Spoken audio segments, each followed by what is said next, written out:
So I traveled to South Australia to speak with Peter Manuel about some of the big issues facing the farmers today, not from a changing climate, but from the policies being brought in by the International Council for Local Environmental Initiatives, also known as ICLEI. Now, this group, they have put themselves undemocratically at the head of all major environmental decisions in this country. Many of these initiatives, while they're dressed up as positive environmental changes which are happening to the country, are having a detrimental effect on our farmers. Now, I spoke with Peter Manuel, who is the head of FLAG Australia, and he has been fighting for farmers' rights for over 10 years. And he gives us a breakdown of the key areas which their infiltration to farmers' management practices are having a negative effect.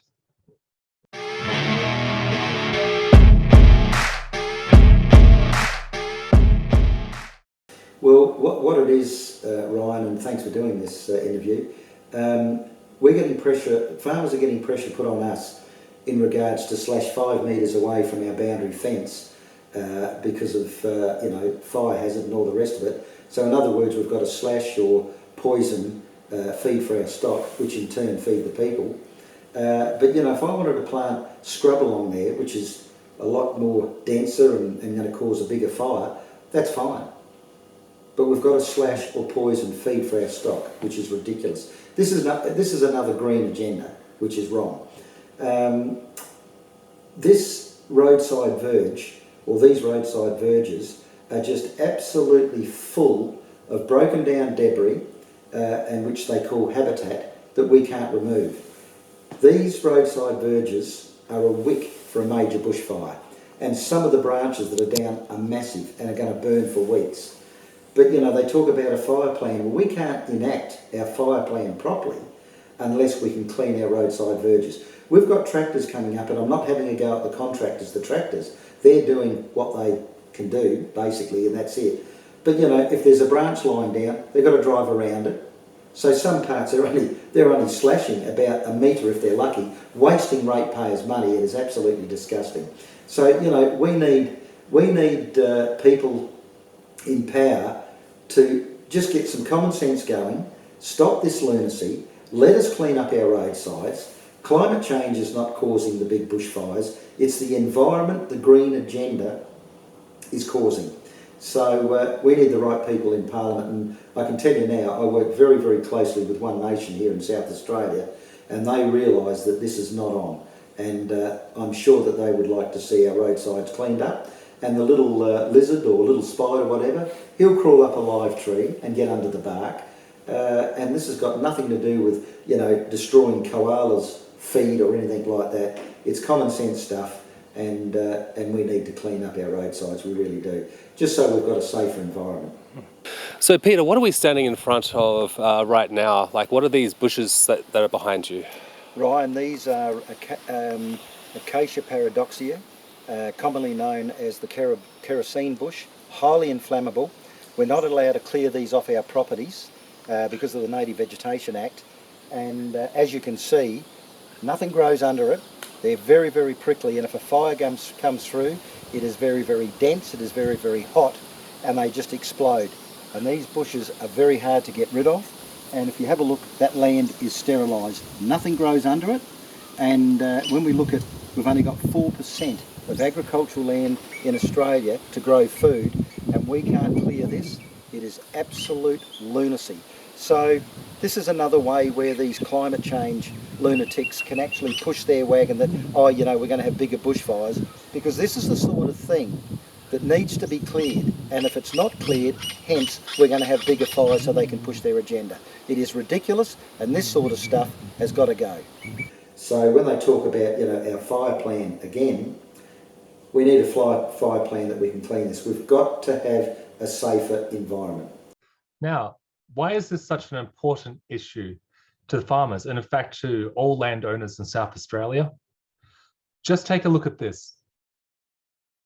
South Australia is known, especially in summertime, as being a windy, dry, and even arid landscape, just prime for fierce bushfires, like the ones that swept across the landscape in 2019, known as the Black Summer bushfires. More than 200 Fires swept across the state, covering 40,000 hectares in only a couple of days, claiming 2 lives, 84 homes, and 292 vehicles, as well as countless livestock. That's why it matters. Peter, one of the Greens policies that they're trying to bring in is the low flow bypasses for the dams. Could you tell us a bit about that? Yeah, well, they've brought them in. There's a lot of farmers that have been kind into putting them on. At the moment, they are voluntary. They're not mandatory. We've got the Department of Water going around saying to people that you need to put one on because down the track you'll have to pay. And at the moment, the government pays, which the government's got no money. It's taxpayers. So you people out there that are working very, very hard to pay your way are paying to put these devices on farmers' dams, which take water away from us, and we need water to grow our food, which in turn feed all of you. So this is just another green agenda to get rid of farmers. And basically what it is, there'd be a sump here on this dam, and then they dig a big trench around and put a pipe, so the water diverts around the dam and goes just out into the paddock. It is absolute lunacy that this is happening. It shouldn't be happening, and both Liberal and Labor really need to stop this big time. I've also had Jennifer Game from One Nation out here. She's the leader here in South Australia, and she is totally against these, and I really appreciate your thoughts on that, Jennifer. But if we have a look now, especially here in Strathalbyn and Mount Barker, the amount of houses that are being built on our good agricultural land, they're changing the water course anyway. So they've got paving, they've got concrete, they've got bitumen, and now we've got more water going down our creeks than ever before, which is just going out to sea being wasted, and yet they want to take the mum and dad farmers' water, which in turn feed the people. Here in South Australia, these low flow bypasses that they want to implement on our dams, which take water away from our dams, which is absolute lunacy. Thank God at the moment they're voluntary. But with the green agenda, and by the way, when I say voluntary, they are being implemented on dams, and the taxpayers of Australia are paying for them because the Federal Liberal Party put up about $8 million and the State Labor Party here in South Australia $4.5 million to implement these things on our dams. So when these parties say that they're all for the farmer, that's the biggest joke I've ever heard. They're not. They wouldn't have put this money up to put a device on our dams to stop water going in. Now, just for people's own knowledge that are going to be watching this video, our dams, number one, are a flood mitigation pond. Our dams are an ecosystem. Our dams let native animals come and drink from our dams. Our dams are also there to make our property viable, so our stock can come and drink. So they're a dual purpose thing. They really are. And to think that these devices, which the taxpayer are paying for, at the moment $12.5 million, is a disgrace to think that this is even happening. So this is another thing where this sort of stuff has got to go. We need not only our national security, we need total food security.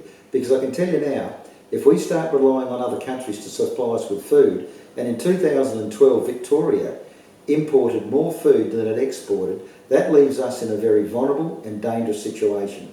So any politician that supports this garbage, don't vote for them. Don't vote for them. So we need these devices gone. We need to capture as much water as we possibly can. We've got more water going down our creeks than ever before because of all these houses that are being built on our good agricultural land, because there's more paving, there's more bitumen, there's more roads and the gutters and so on, and all the water's going down the creek. So we're capturing less than what we did before. Thanks, Peter. Now, we're looking at some of the creeks here, and basically in South Australia they are being fenced off, and they're not allowing you to clear them out, are they? So what are the problems associated with that? Right, well this is all to do with the Flows for the Future program. They want to plant it out in all this native vegetation. Look, it's lunacy, Ryan, because what this native vegetation does, it after a while the water washes away from the roots, it caves in. Most of our creeks are winter creeks. I've got 2 creeks here at home, as you know. They're dry now. Depending on when we get the rain, whether we get an early break, we might start, say, end of May, they might start running again. And what happens in the summertime, we've got all this debris that just falls into the creek. It's a wick for a major bushfire, just like our roadsides. And in the winter time, what happens, instead of the water freely going down the creek, It disperses because we've got all this rubbish in the creek and it causes flooding. And this is what's happening now in Queensland with the floods. We need more dams, flood mitigation ponds, you know, they're ecosystems, they're helping farmers be viable and so on. We've got houses that have been built on floodplains. This has all happened before this amount of rain, but it looks more severe because we've got houses and buildings where we've never had them before. If it was just open land, that water would be just gone and that was it. So again, nothing to do with climate change. In actual fact, the Premier of Queensland, Anastasia Palaszczuk, I saw one of her interviews and she actually said that we can't control Mother Nature. Well, hang on, you can't control Mother Nature, but they talk about man-made global warming? Nobody can change the climate. All the money in the world will not change the climate, but it'll make a few elite very, very wealthy. Let's look at Tim Flannery in about 2010. Said the creeks would never flow, and rivers wouldn't flow again, and dams wouldn't fill. Well, what an idiot he must look now. Have a look at Al Gore's dud predictions. We look at Julia Gillard. The sea levels are rising. She got a place down at South Brighton, right near the sea. I mean, if you believe in this rubbish, the sea level's rising and all the rest, you'd head for the hills. And how come all these big developers are building all these high-rise buildings right on the seashore? It's a load of baloney, it really is. So we need common sense, and as I said, we need the right people in Parliament that have got common sense and that'll fight for the right reasons. Now, of course, our politicians are increasingly not listening to the farmers. In fact, they're listening more to international oligarchs who are stepping in and taking over our councils. They're taking over our state governments. They're taking over our federal ministers. And they're doing it through infiltration, through environmental programs, through sustainability programs, through equity laws, and through international orders that have been given through the World Economic Forum directly to our Prime Minister.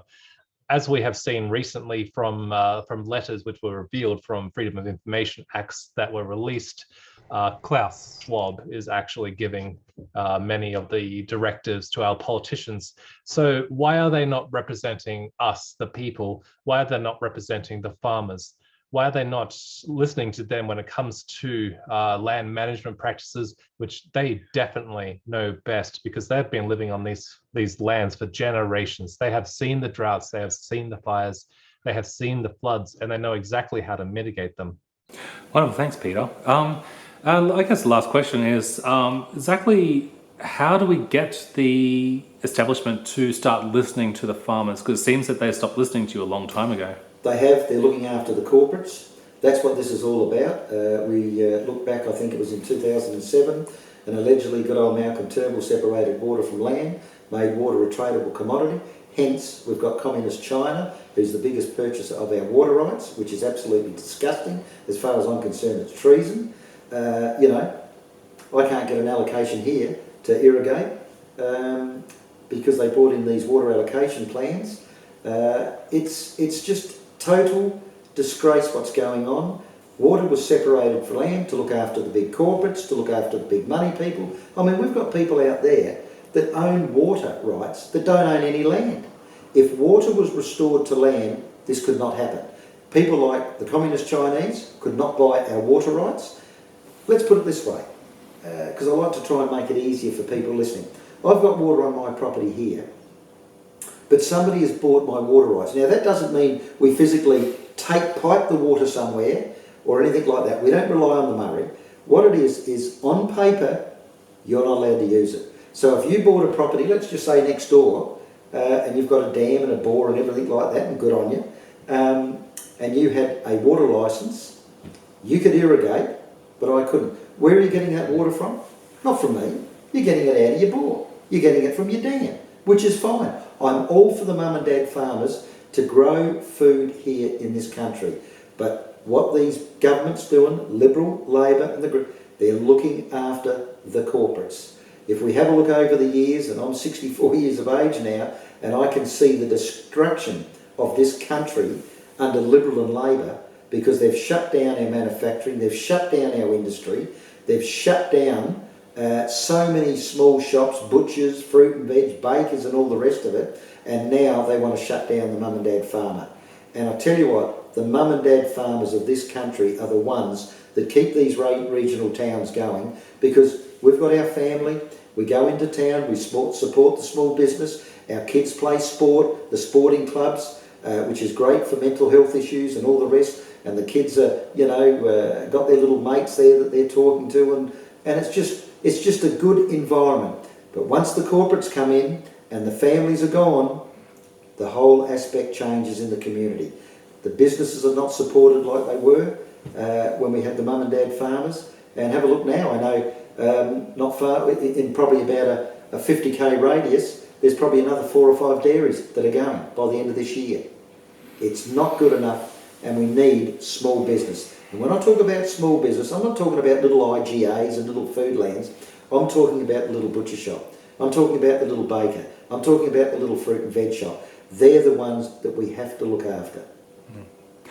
Thank you so much for your time today, Peter. This has been very eye-opening, and I think that it's about time the government started listening to the farmers again, because you guys are the ones who know the land. You know exactly how the resource management actually works versus the big companies. We're just throwing you guys in the lurch. Look, Ryan, thank you very much. But can I just say that people like you, independent journalists, are so important, so we can get the message out, because the mainstream media, I don't believe a word they say anymore. They just want to fill us up with a whole heap of crap, and it's just so important that people like you, and there's others out there that are doing the same, that we can get the truth out there. We're not going to spin you any lies. We live our life 7 days a week, 24 hours a day, trying to grow clean, healthy food for all of you, and we want to keep doing it. And we're not eco vandals. We're true conservationists, believe me. And there you have it, folks, from Peter Manuel of Flag Australia. Now, if you want to go and support him, you'll find him on Facebook, and you can find him on flagaustralia.org. And go show your support and join up the local farmers movements that are fighting back against some of these control measures. Thank you, and we'll see you again next week with another episode of the Raw Report. I've been your host, Ryan Jackson-Saw. Good night.